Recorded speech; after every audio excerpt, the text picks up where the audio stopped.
Dalam filsafat itu dulu kita pernah belajar Martin Heidegger. Boleh dicari rekaman filsafatnya. Dia bilang manusia itu ada dua jenis.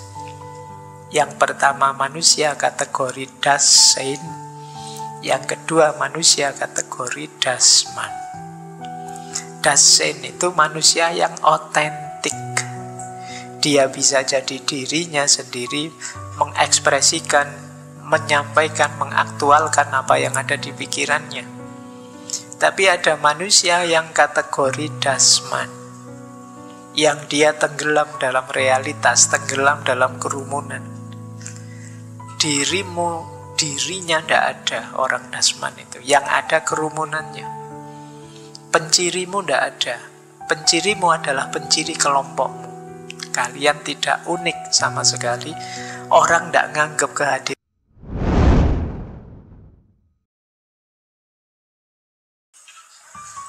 Bismillah, mari kita lanjutkan belajar lagi.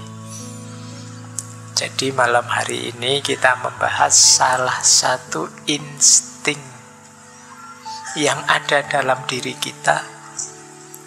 Karena ini sifatnya insting, kalau dalam bahasa agama itu dekat dengan fitrah, kondisi alami yang sudah ada dalam diri kita.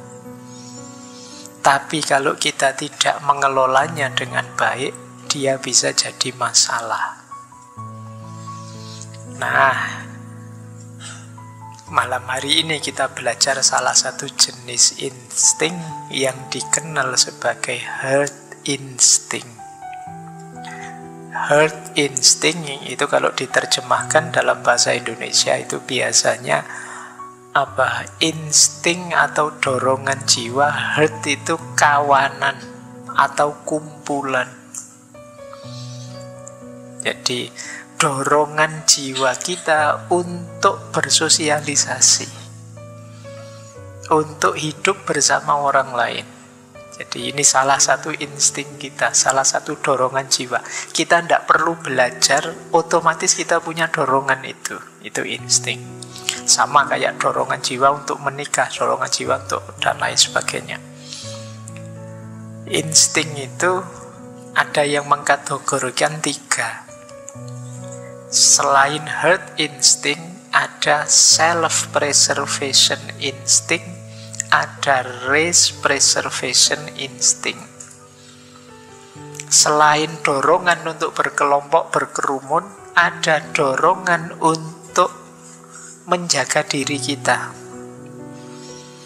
Makanya dalam diri kita ada beberapa aspek yang muncul begitu saja. Misalnya naluri untuk mencari makanan, naluri untuk melindungi diri, tidak ingin diganggu, naluri untuk ingin tahu. Di situ orang yang ingin tahu itu kenapa? Ya biar saya selamat, ini ada banyak hal yang harus saya ketahui. Ini self preservation. Termasuk sifat agresif kadang-kadang kita awas jangan ganggu saya tak sikat. Itu sebenarnya defense kita, itu karena dorongan jiwa untuk self preservation. Itu otomatis sudah. Kalau ada orang mau mukul kalian, tangannya baru ngangkat saja kalian sudah ancang-ancang. Kenapa? Dorongan jiwamu ini ada ancaman dari luar ini. Ini self preservation namanya. Termasuk dorongan jiwa untuk makan. Mencari makan itu dorongan. Tidak perlu pakai diskusi, begitu perutmu lapar, ya kamu tetap bergerak mencari makanan. Jadi tidak perlu kamu pakai seminar, Pak, perut saya kok kerucuk-kerucuk ya Pak, ini memahaminya pakai teori apa ya, filsafat apa ya. Tidak capek-capek begitu, pokoknya ayolah lapar ya makan saja, ngantuk ya tidur saja. Ini namanya self-preservation instinct. Termasuk menghindari rasa sakit, rasa tidak enak. Jadi kita itu ingin nyaman, ingin enak. Maka kita secara tidak sadar punya kecenderungan menghindar dari rasa tidak enak. Pingin sih ikut ngaji filsafat, tapi ternyata teman saya yang paling saya benci sudah berangkat duluan. males mau ke sana, lihat wajahnya saja sudah mules aku misalnya. Jadi, kamu terus tidak jadi berangkat. Kenapa? Kamu ingin nyaman.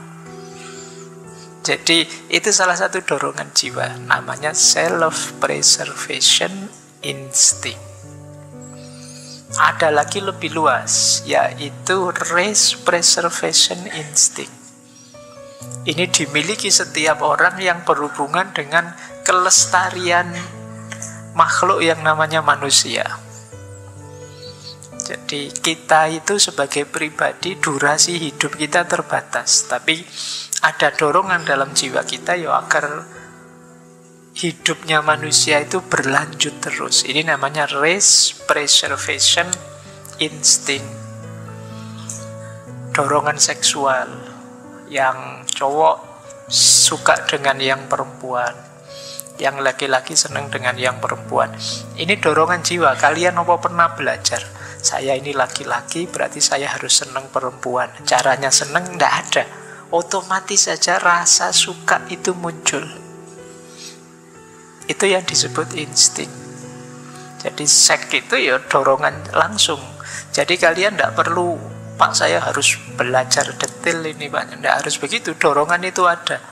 Makanya ngapain kamu ngumpulin video-video banyak itu? Nanti kalau ditanya alasannya, loh Pak ini kan saya harus belajar Pak, harus banyak rujukan Pak, harus banyak Allah. Iya. Jadi alasanmu saja itu.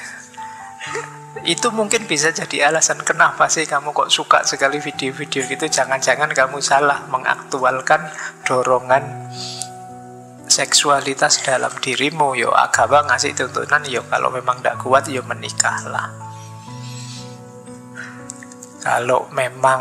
Kalau hadisnya Nabi itu kan, kalau menikah tidak mampu, puasalah. Pak tambah susah Pak, sudah ditahan tidak bisa menikah, ditahan tidak boleh makan. Maksudnya itu mungkin semacam pengalih perhatian. Daripada kamu mikir gitu-gitu terus, mending mikir lapar nanti makan apa. Jadi ini secara psikologis mungkin ke situ. Kalau kamu sedang lapar kan sudah pikiranmu diajak ke situ-situ, tidak bisa. Yang dipikir lemes, sudah kamu mikir makan. Ini race preservation. Tiba-tiba saja nanti kalau kalian punya anak, begitu sayangnya sama anakmu. Meskipun kalian tidak pernah kursus parenting, tidak pernah ikut pelatihan jadi orang tua yang baik, yang begini, yang begitu, insting itu muncul sudah dalam dirimu. Meskipun yang seks tadi kalian tidak ikut pendidikan seks yang gimana, kan banyak itu sekarang model-model gitu.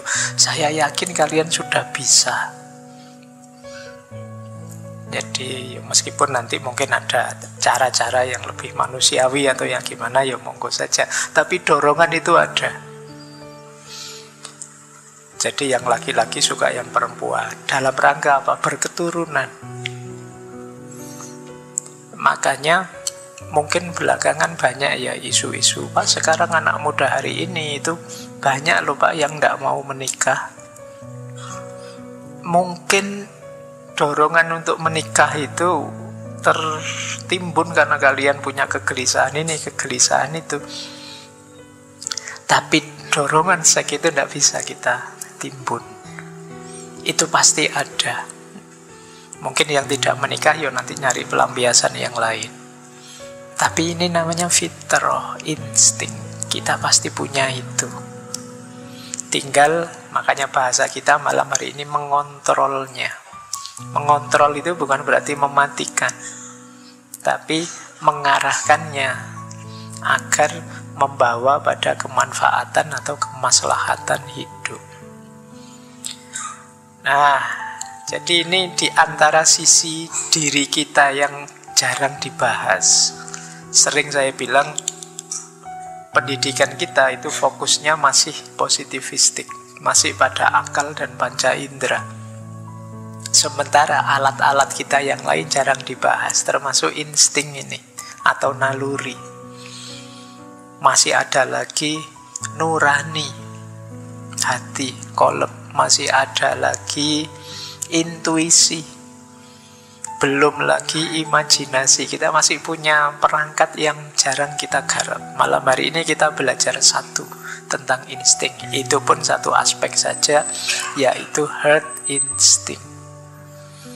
Insting sosial, insting kerumunan. Baik, apa sih herd instinct itu? Ini kalau pakai definisi, ya herd instinct itu dorongan alami manusia, juga hewan-hewan, untuk mengikuti tindakan atau perilaku kelompoknya secara kolektif. Jadi ada dorongan dalam jiwa kita untuk menyesuaikan hidup dengan kelompok kita. Jadi, lu kelompok saya kok jalan semua ke utara, ya saya harus ke utara berarti. Kelompok saya kok ikut jalan ke selatan semua, ya saya harus ke selatan. Ini herd instinct, jadi dorongan jiwa sosial dalam diri kita. Wah, teman-teman kok ikut ngaji filsafat semua ya, tinggal saya yang belum. Terus kalian gelisah. Ah, saya harus ikut saja. Begitu kalian ikut, meskipun sebenarnya kalian mungkin tidak terlalu senang, kamu nyaman. Karena sekarang kamu ada di kelompokmu. Ini yang disebut herd instinct. Jadi naluri kelompok. Makanya ini disebut fitrah, karena setiap orang pasti punya dorongan itu. Kalian beda sendiri kan tidak mau. Tidak enak, kelihatan terkucil, tersisih, tidak sama dengan yang lain, itu menggelisahkan. Kalian ingin sama saja seperti yang lain, seperti orang lain. Baik, jadi ketika kita menyesuaikan diri dengan banyak orang, ketika kita memutuskan sesuatu, tapi sebenarnya itu bukan mau kita, tapi maunya kelompok kita.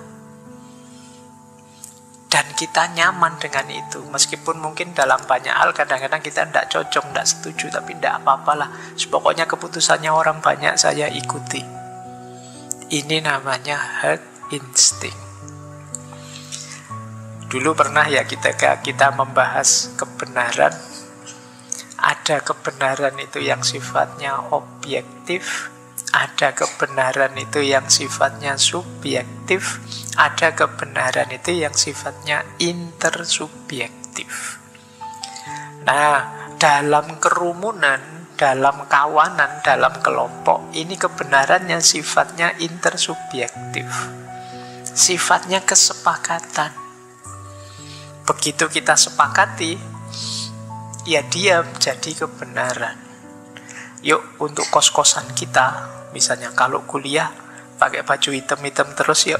Nah, ini namanya kebenaran pakai baju hitam, itu namanya intersubjektif.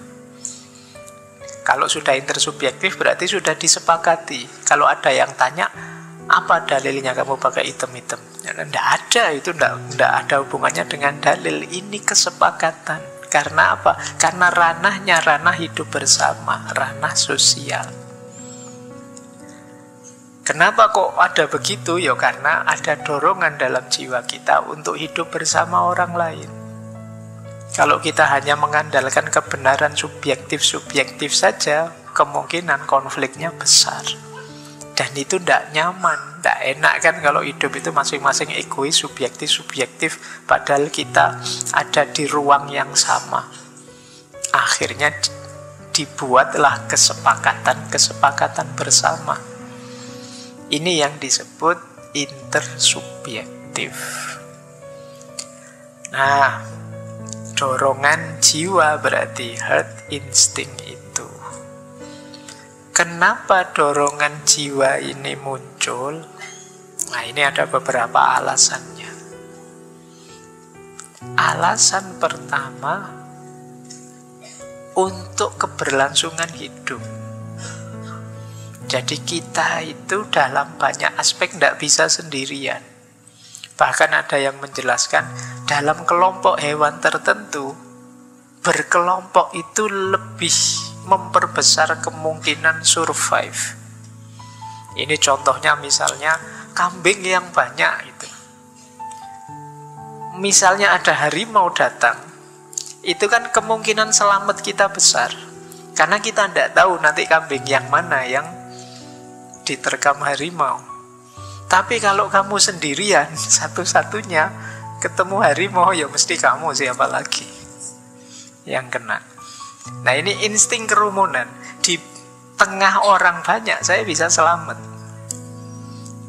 jadi aman. Kayak kalian itu cowok-cowok kadang ngumpul bareng-bareng, terus mungkin ada cewek lewat terus sweet-sweet itu. Begitu ceweknya noleh, siapa yang tadi sweet-sweet?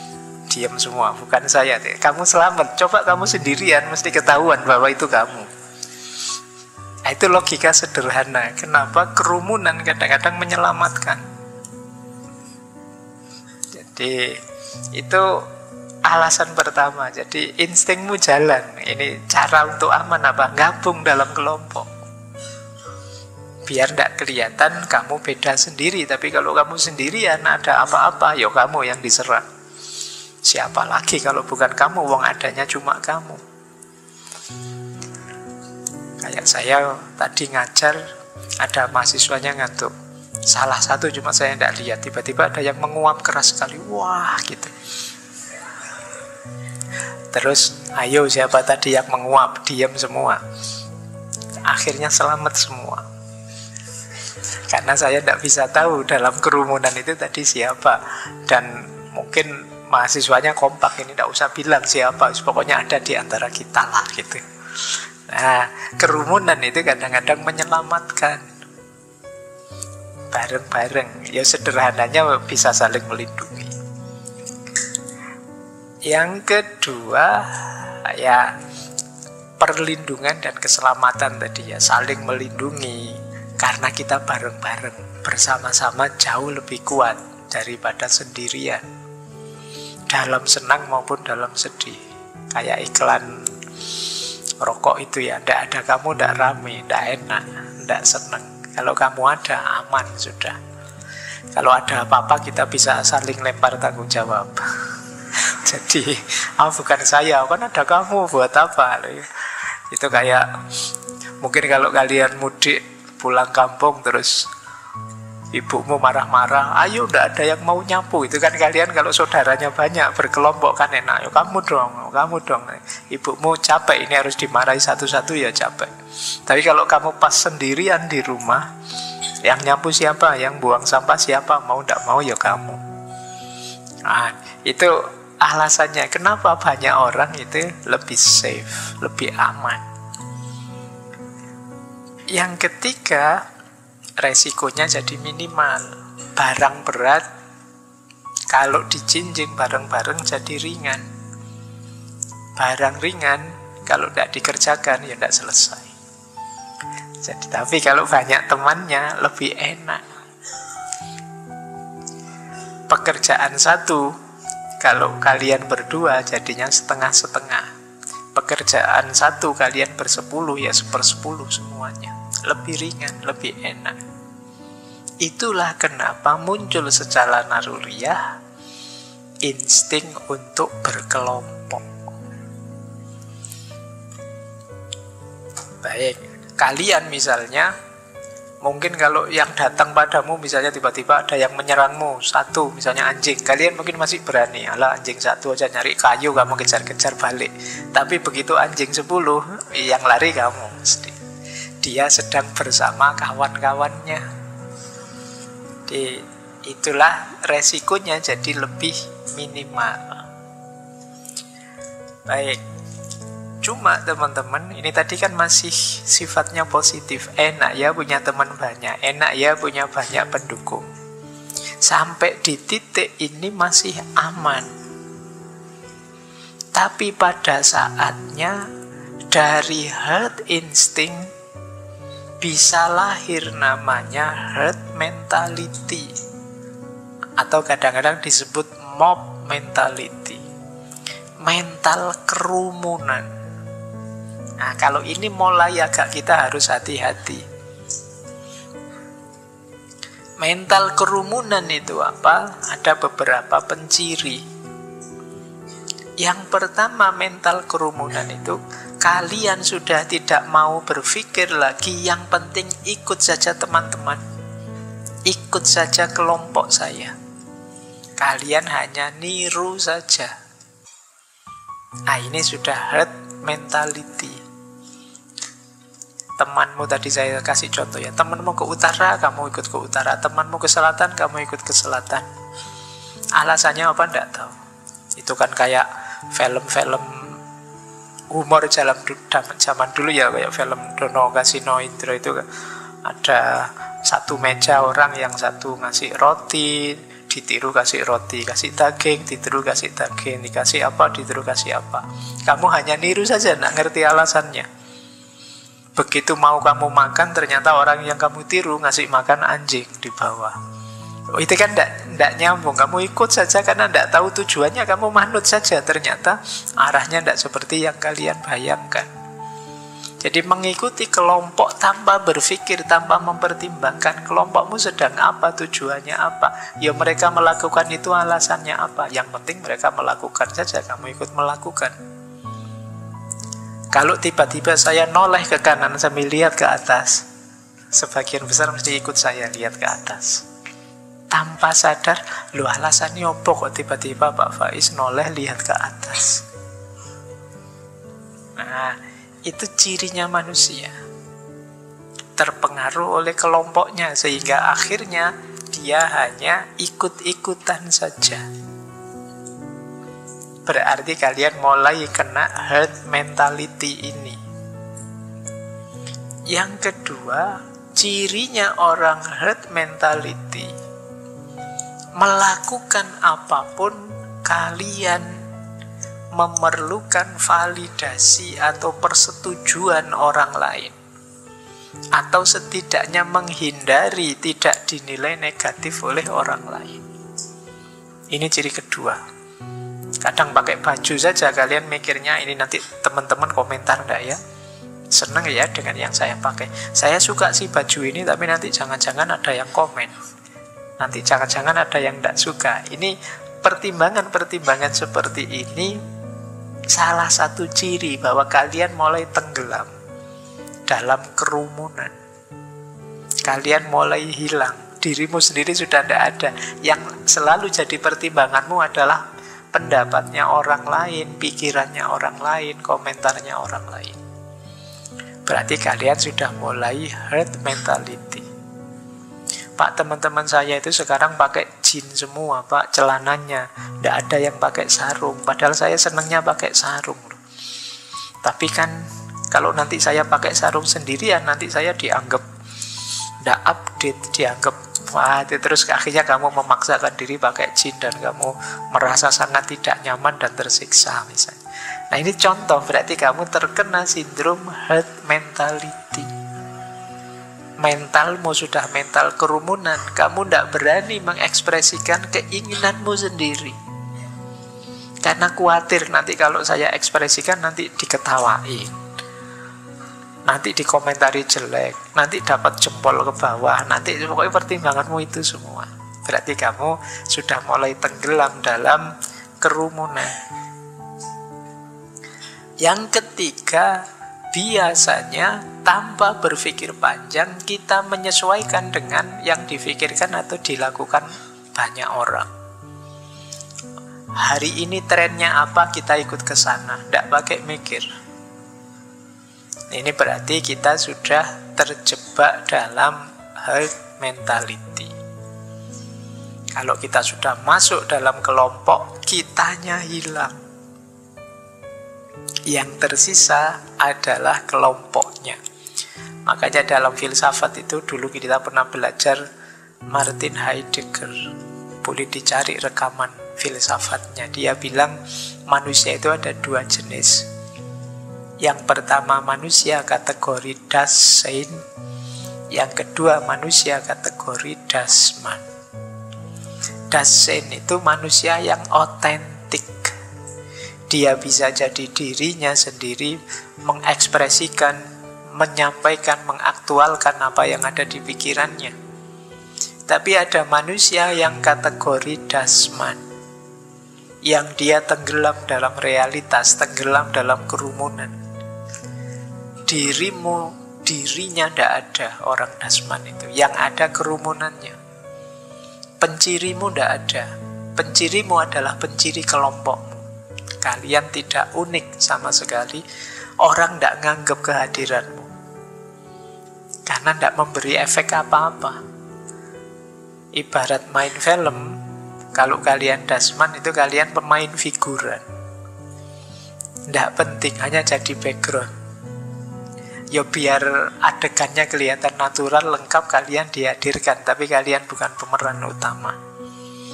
Nah, ini menyakitkan kan pemain. Kalau kalian main film kok cuma 5 menit bagian lewat saja, itu pun dipotong, wajahnya tidak kelihatan, masih ngadep sana misalnya. Nah, itu mengerikan hidup yang seperti itu. Nah, itu namanya dasman. Baik. Bahkan teman terdekatmu juga kadang-kadang lupa namamu. Itu lebih ngeri lagi. Siapa-siapa tadi? Dosenmu juga lupa kamu namanya siapa gitu. Kalau ketemu, lu dulu mahasiswa saya ya? Iya Pak gitu. Oke, coba kalau kamu ketemu gurumu atau dosenmu yang lama, itu mesti, kalau kalian tidak sangat istimewa, beliau lupa namamu. Saya sering itu, Pak saya dulu mahasiswanya. Ya, itu pura-pura ingat saja. Padahal lupa. Oke ya, kenapa bisa begitu? Karena selama ini mungkin saya mengingatnya, yos pokoknya kamu temennya ini toh, sak kelas sama ini toh. Nah, yang namanya saya sebut itu biasanya dia yang otentik, karena itu berkesan. Jadi kalau kamu misalnya ketemu siapa dari masa lalumu, terus bukan kamu yang diingat tapi temenmu, oh kamu temennya inilah, berarti yang diingat temanmu, bukan kamu. Berarti kamu pemain figuran tadi. Jadi kamu tidak terlalu penting bagi dia. Baik, kita lanjutkan ya. Jadi kalau kalian sudah punya ciri-ciri ini, berarti kalian sudah kena penyakit herd mentality atau mob mentality. Ada quotes menarik tentang herd mentality ini dari filosof yang dulu juga pernah kita bahas, Arthur Schopenhauer. Kata dia, kita mengorbankan 3/4 dari diri kita untuk jadi seperti orang lain. Nah, kita tidak menerima diri kita apa adanya, tapi kita modif diri kita dengan parameter orang lain. Apa ndak boleh Pak saya bergaya, bermode? Boleh, tapi ya sesuai idealmu saja. Jangan menggadaikan dirimu dengan bersandar pada pikirannya orang lain. Jadi kita jarang sepenuhnya jadi diri kita. Kita selalu ngambil benchmark orang lain. Makanya kata Schopenhauer, kita mengorbankan 3/4-nya. Berarti yang otentik dari diri kita tinggal 1/4-nya. Ya entah dalam hal apa, tapi ini menunjukkan kita memang tenggelam. Kita tidak unik, tidak mengaktualkan apa yang kita inginkan. Bahkan kata Einstein, saya kutip itu, terkenal sekali quote dari beliau, hanya sedikit orang yang melihat dengan mata kepala sendiri dan merasakan dengan hati sendiri. Kamu tidak berani melihat sendiri, tidak berani merasakan sendiri. Temanmu yang satu bilang, wah ngaji filsafat itu asik loh, yang sini iya enak sekali loh. 3, 4, 5 temanmu bilang begitu. Kamu sebenarnya mau bilang tidak enak, bosen saya, ngantuk saya. Kamu tidak berani. Wah kalau nanti saya bilang seperti itu, jangan-jangan teman-teman ngambek saya, wah katrok kamu, andeso kamu, berarti kamu SDM rendah kamu, misalnya kamu takut. Kamu takut digituin, makanya kamu terus tidak berani bilang. Terus begitu kamu ditanya gimana menurutmu, iya hebat kok, luar biasa kok, karena kamu tidak berani bilang apa adanya. Jadi kritiknya Einstein, kita jarang mau melihat dengan mata kita sendiri, merasakan dengan hati kita sendiri. Kita gadaikan mata dan hati kita ke kelompok kita, teman-teman kita, orang-orang di sekitar kita. Itulah situasi kita hari ini banyak. Kita tidak bisa jadi diri kita sendiri. Padahal semua yang kita lakukan nanti kita pertanggungjawabkan sendiri. Kalau bahasa Al-Quran kan wala taziru waziratun wizra ukhra. Jadi setiap orang membawa bebannya sendiri-sendiri, dia tidak akan menanggung bebannya orang lain. Sementara kita harus menanggung beban kelakuan kita, perilaku kita, yang itu sebenarnya bukan kita, hanya niru orang lain. Bayangkan pahitnya. Saya sering mengilustrasikan begini. Kalau kalian ikut petunjuknya orang, kemudian tersesat, itu kan pahitnya luar biasa, mangkelnya luar biasa. Sudah tidak berinisiatif, hanya ikut-ikutan, itu pun tersesat. Tapi seandainya kalian jalan sendirilah, bismillah semoga nyampe, ternyata tersesat, itu kan mungkin ya kecewa. Tapi kecewanya tidak sebesar ketika kalian sudah pasrah, sudah percaya, ternyata juga masih disesatkan. Nah, itu pentingnya kita jadi diri kita sendiri. Ada lagi satu quote. Ini tokoh dulu belum lama, bulan lalu kita bahas ya, Jiddu Krishnamurti. Kata beliau, menyesuaikan diri dengan baik dalam masyarakat yang sakit itu bukan ukuran kesehatan. Maksudnya beliau apa? Kita kan sering pakai alasan adaptasi. Kita kan harus beradaptasi, Pak. Kita kan harus menyesuaikan diri, Pak. Iya sih, kalau yang kamu adaptasi circle-mu circle yang sehat, masyarakatmu masyarakat yang memang baik. Tapi kalau kelompokmu kelompok yang negatif, kalau temenmu toksik semua, lah ngapain kamu beradaptasi? Pak, teman saya itu Pak, grup cerewet semua Pak. Kalau tidak cerewet, tidak dianggap circle-nya. Berarti kan saya harus latihan cerewet toh Pak. Nah, ini yang maksudnya Krishnamurti. Menyesuaikan diri dengan baik dengan masyarakat yang sakit, itu namanya bukan ukuran kesehatan.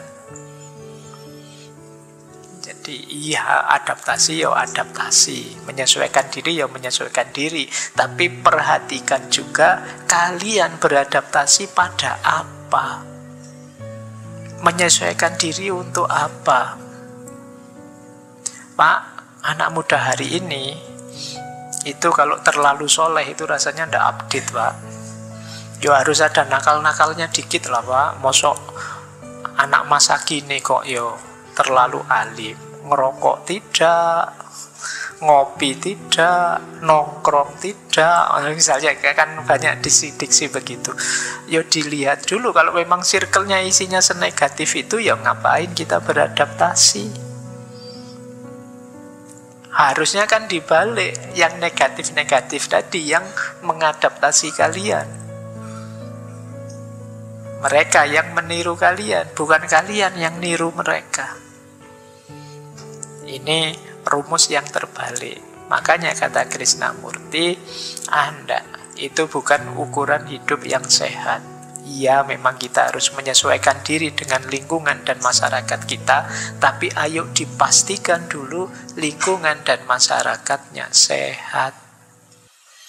Kalau lingkungan dan masyarakatnya tidak sehat, sehatkan dulu, baru kita saling beradaptasi. Yo karena kalau tidak, yo nanti kita semua jadi rusak, bareng-bareng rusak. Baik, kita lanjutkan ya. Terus, inilah tanda ringkasnya yang tadi kita sebut herd mentality ya. Kita jadi peniru, kita tidak berani mengaktualkan, mengekspresikan keinginan kita, mengungkapkan pendapat kita. Kalau kita merasa itu tidak cocok dengan masyarakat kita, circle kita, kelompok kita. Dan yang ketiga, kita akan segera mengubah pendapat kita kalau kita merasa ini tidak cocok, tidak sesuai dengan kelompok saya. Kalau kalian punya tiga ini, berarti kalian sudah terjangkiti herd mentality. Herd instinct tadi manusiawi, manusia punya dorongan sosial. Tapi kalau herd instinct itu tidak terkendali menjadi herd mentality, mentalitas kerumunan, kalian sedang kehilangan dirimu sendiri di tengah kerumunan. Istilah herd itu kan kadang semacam kawanan binatang, itu kan kelompok. Jadi kalau ada misalnya kambing satu lapangan, itu kan kalian tidak peduli mana yang lebih ganteng, mana yang pokoknya kambing semua, kan gitu saja. Satu-satu dari kambing itu tidak dihargai. Ketika kalian di kerumunan juga begitu. Kalau kalian berkumpul misalnya anak-anak yang sukanya genjreng-genjreng dan lain sebagainya sampai malam, padahal kalian tidak ikut genjreng-genjreng, tetap orang akan menganggap kalian suka genjreng-genjreng. Kenapa? Kelompokmu. Jadi ini tanda 3 ini ya. Nanti setelah ini pulang coba dicek. Saya punya 3 gejala ini. Kalau kalian punya 3 gejala ini, mulai perbaiki diri, evaluasi diri. Karena berarti kalian sedang pelan-pelan memudar dirimu. Kamu sedang hilang. Otentisitasmu sedang melemah.